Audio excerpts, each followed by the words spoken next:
Good morning and welcome to the KDPG Sunday edition. I'm Stacy Smith. When we think of the major threats to our national security, the first to come to mind are nuclear proliferation, rogue states, and global terrorism. But another kind of threat lurks beyond our shores, one from nature, not from humans, an avian flu epidemic. That was a warning in 2005 from then United States Senator Barack Obama. 13 years later, we're examining the alarming death rates from an especially difficult influenza season this past winter. In Allegheny County alone, 31 people died from the flu. That compares to 9 the year before. Almost 13,000 people were officially diagnosed with the flu compared to about 5,000 the previous year. Now, in the 21st century, what is being done to prepare for a flu pandemic or other disease outbreak? Johns Hopkins University's Center for Health Security recently released the results of a study about this public health issue. And that is our topic this morning on the KDPG Sunday edition. Our guest is Dr. Amesh Adalja, the author of that report. He is a senior scholar at the center and based in Pittsburgh. David Schrimman, the executive editor of the Pittsburgh Post-Gazette, is also with us for this morning's discussion. Doctor, thanks so much for being with us again this morning on a KDPG Sunday edition. You've been with us before. Yeah, thanks for having me. Yes, absolutely. All right, it was a particularly more virulent flu season, it seemed like. I mean, more not only here in Pittsburgh, but across the country. Your concern is that while this past season may have been kind of devastating to populations, at least people coming down with it, there's something even more hideous lurking out there that we don't know about yet. Right. So what we had is a really severe seasonal season, and you saw people struggling to actually cope with it. We had increased deaths, we had shortages, we had hospital crowding. That's nothing like what we would experience during a severe pandemic, and it's nothing like what we saw in 1918. And the point is that if we have such a hard time dealing with a tough seasonal outbreak, what you'd expect during a pandemic? It would really be a disaster and catastrophic. Are we talking about a pandemic flu-based? Is that what you believe it's going to be? So influenza is probably the biggest threat that we face. It's something that's perpetually caused pandemics. 1918, 1957, 1968. This is something we know has been causing pandemics, but there are other respiratory viruses that also could potentially do this. So we have to prepare for a whole host of pandemic threats, flu probably being the highest. Well, what is the difference, first of all, between an epidemic and a pandemic? So an epidemic just means an increase in number of cases. So you could have an epidemic of, for example, hepatitis A, like we saw with Chi-Chi's in the Pittsburgh area in 2003. That was an epidemic, an outbreak that may have affected a lot of people, but it wasn't worldwide. Pandemic means worldwide. So during and the Chi-Chi's episode was Pittsburgh oriented mostly? Yeah, it was in Beaver. Beaver was where it was centered. That's an outbreak. Or we had an outbreak of E. coli, for example, at a restaurant in Oakland a while back. An epidemic can just be an increase in number of cases. A pandemic means it encompasses the whole world. And the most famous one, of course, is the post-World War I pandemic. Right. Right. So what's the possibility we could do that again? The possibility is very high. We know that flu can do this. We know that other infectious diseases can spread like this. 1918 is about 100 years ago, and that pandemic was unique because it really showed how the power of flu could really disrupt civilization. We probably had 50 to 100 million deaths, and it circled the globe very quickly, aided probably by troop movements in World War I. But now the world has gotten even smaller than 1918. People can travel from one side of the globe to the other within a day. Travel times have shrunk considerably. We've had a major rise in megacities all over the world, which is now really kind of seen as fodder for new pandemics. We sometimes worry, we often worry about terrorism and health. Is it possible for someone to harness the flu in a terrorist attack? It is possible. Almost any microorganism can be weaponized and turned into a biological weapon. We saw that the former Soviet Union did this basically in defiance of the Biological Weapons Convention for decades. We had an anthrax attack in 2001. We've had attacks with salmonella in the past. We've seen major increases in use of chemical weapons. We've seen terrorist groups like ISIS and Al-Qaeda both express interest in biological weapons. So yes, you could weaponize the flu. And people believe back in 1977, there was a change in the flu strain, and we had this kind of mini pandemic in 1977. There was a lot of concern that this escaped from a biological weapons lab. So there is definitely a concern that flu could be weaponized, and there are people that really watch flu research to make sure that people aren't adding new things to flu viruses. Now, in 1977, if I recall, President Carter, there was a whole huge immunization move. Is that something that we're prepared for, could do? That was 1976, and that was the, Yeah. the swine flu outbreak. That's a little bit different. So Yeah. that was an That was outbreak. President Ford. Yeah, Yes. President Ford. And he very publicly got vaccinated on Yes. television. We do have to prepare for that, and we've seen it with 2009 H1N1. We've seen it with the rise in bird flu cases in China. So this is something that we have to think about and try to make sure that our nation is prepared for. Do we have the drugs stockpiled, or is that something you can't do? We do have drugs stockpiled. We have antiviral agents like the one called Tamiflu that are stockpiled in what's called the Strategic National Stockpile that the government keeps. We also have some stockpiled vaccines against some of the most dangerous flu viruses that we think. But the point is with flu, it always changes. It always switches genes. And whatever you stockpile may not be the actual strain that you face. We don't have a universal flu vaccine, and that's a major problem because we always have to update our flu vaccines, even seasonally, and also for pandemics, and we do stockpile vaccines. I want to get into the whole vaccination issue here, but one part of this is, as David said and asked you about whether a country could use the flu as a weapon or not.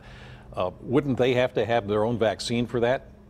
Otherwise, I mean, it could come right back to get them. Right, that's one of the caveats of using a biological weapon. You don't know if it's going to blow back onto your own population. And in Russia in 1977, they had an outbreak of anthrax from a clandestine biological weapons lab where there was an accidental release, and it killed their own population. So you do have to make sure that your population is protected when you're using a biological weapons. But sometimes rogue actors don't care if their own population is hit with the biological weapon that they release. I find it interesting what you, another answer to a question that David asked, that you say there are stockpiles of vaccines for the more potent, deadly kind of flu viruses that are out there.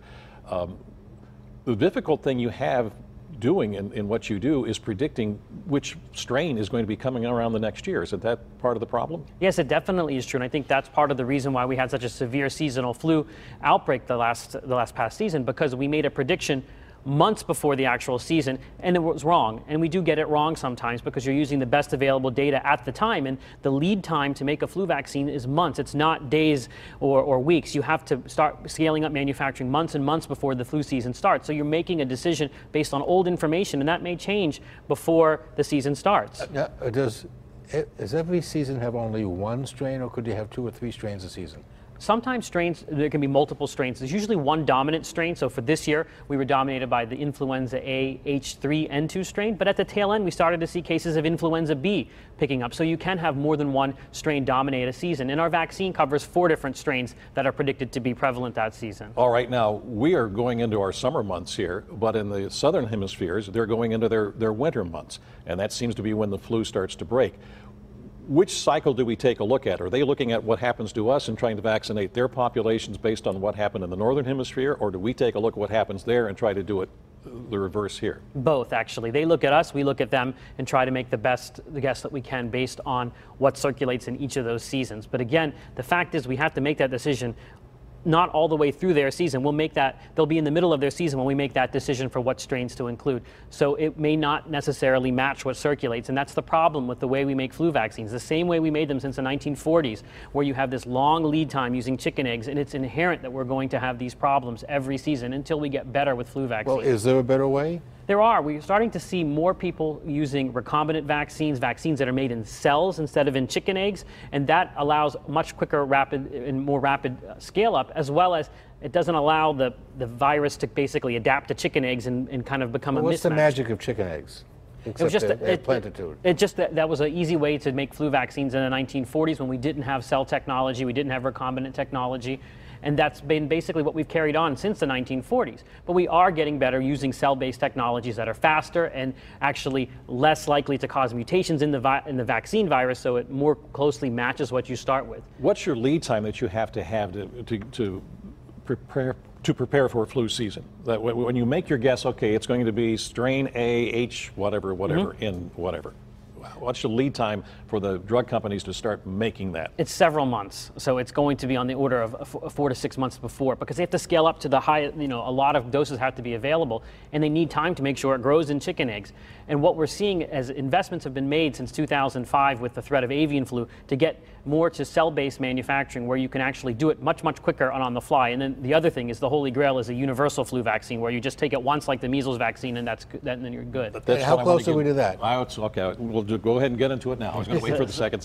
So that's kind of a joke in my field, that it's always 5 years away, and it's been 5 years away for the last 20 years. But I would say that after this season, there's really a concerted effort to try and put resources behind the universal flu vaccine and get one to market. But it is a very challenging scientific problem, because the flu virus is a very tricky virus, and it's hard to find one part of the virus that doesn't change, and that's what you're going to need for a universal flu vaccine. I guess the reason we kind of bring this up is that the polio vaccine, which of course was made here in Pittsburgh, they were able to identify 3 basic strains of the virus, and then they were able to come up with a vaccine that would attack each one of those viruses.